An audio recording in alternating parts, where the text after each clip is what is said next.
दोस्तों, क्रोधित सीता माता के श्राप की सजा आज के युग में ही भुगत रहे हैं ये 5। आज के समय में इन 5 पर सीता माता के श्राप के प्रभाव को देखा जा सकता है। चलिए आज जानते हैं कि आखिर क्यों माता सीता ने गाय, कौवा, तुलसी, फल्गु नदी और ब्राह्मण को श्राप दिया था। इसके साथ ही ये जानेंगे कि आखिर क्यों माता सीता ने दशरथ जी का पिंडदान किया था। दोस्तों, जब श्री राम, माता सीता और लक्ष्मण जी वनवास काट रहे थे तब श्री राम और लक्ष्मण के पिता राजा दशरथ की मृत्यु हो चुकी थी। इस वजह से उन्हें पिंडदान करना था, जो किसी पवित्र नदी के किनारे जाकर होता है। इस कारण वे तीनों गया के फल्गु नदी के तट पर पहुंचे। तब भगवान श्री राम ने पंडित जी से पूजा की सामग्री के विषय में पूछा। जिसके बाद उन्होंने लक्ष्मण जी को पास के गांव में पूजा के लिए जरूरी सामान लाने को कहा। काफी समय बीत जाने के बाद जब लक्ष्मण जी नहीं लौटे तो श्री राम खुद ही जाकर लक्ष्मण जी को ढूंढने निकले। उधर पंडित जी बार बार उन्हें शुभ मुहूर्त के निकल जाने के बारे में बता रहे थे। साथ ही उन्होंने अपनी तैयारियां जल्दी पूरी करने को भी बोल रहे थे। जैसे जैसे वक्त बीत रहा था, सीता जी भी चिंतित हो रही थी। समय बीतता गया, लेकिन श्री राम और लक्ष्मण अभी तक नहीं लौटे। इस बार देवी सीता ने यह निर्णय लिया कि उनके पास पूजा के लिए जो भी सामग्री उपलब्ध है वे उन्हीं से खुद ही पूजा करेंगे।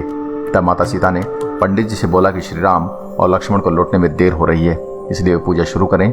शायद तब तक वे वापस आ जाएं, और अगर ऐसा नहीं हुआ तो वह अकेले ही यह पूजा समाप्त कर लेंगे। विधि पूर्वक पूजा करने के बाद माता सीता ने अंत में पिंडदान किया, और जैसे ही उन्होंने प्रार्थना करने के लिए अपने दोनों हाथ जोड़े और आंखें बंद की, उन्हें एक तीव्र स्वर सुनाई दिया कि उनकी पूजा संपूर्ण और स्वीकार हुई। यह सुनकर माता सीता को बहुत प्रसन्नता हुई और शांति मिली कि उनकी पूजा सफल हुई और राजा दशरथ ने उसे स्वीकार कर लिया। वे इस बात को भी अच्छी तरह से जानते थे कि श्री राम और लक्ष्मण इस बात पर भरोसा नहीं करेंगे, क्योंकि ऐसा माना जाता है कि बिना पुत्रों की यह पूजा पूरी नहीं होती।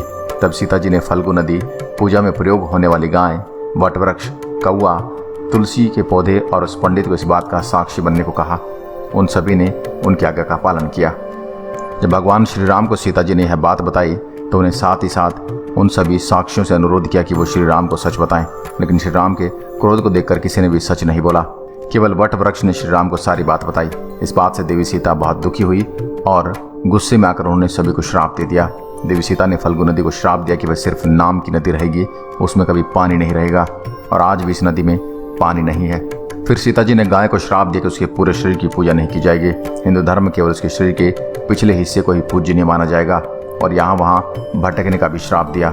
सीता जी ने पंडित जी को भी कभी संतुष्ट न रहने का श्राप दिया।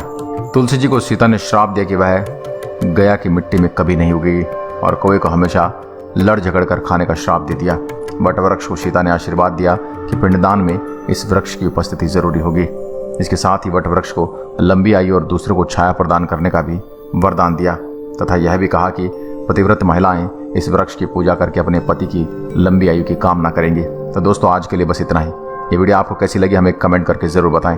इस वीडियो को ज़्यादा से ज़्यादा शेयर करें और ऐसे वीडियो देखने के लिए हमारे पेज को फॉलो जरूर करें। धन्यवाद।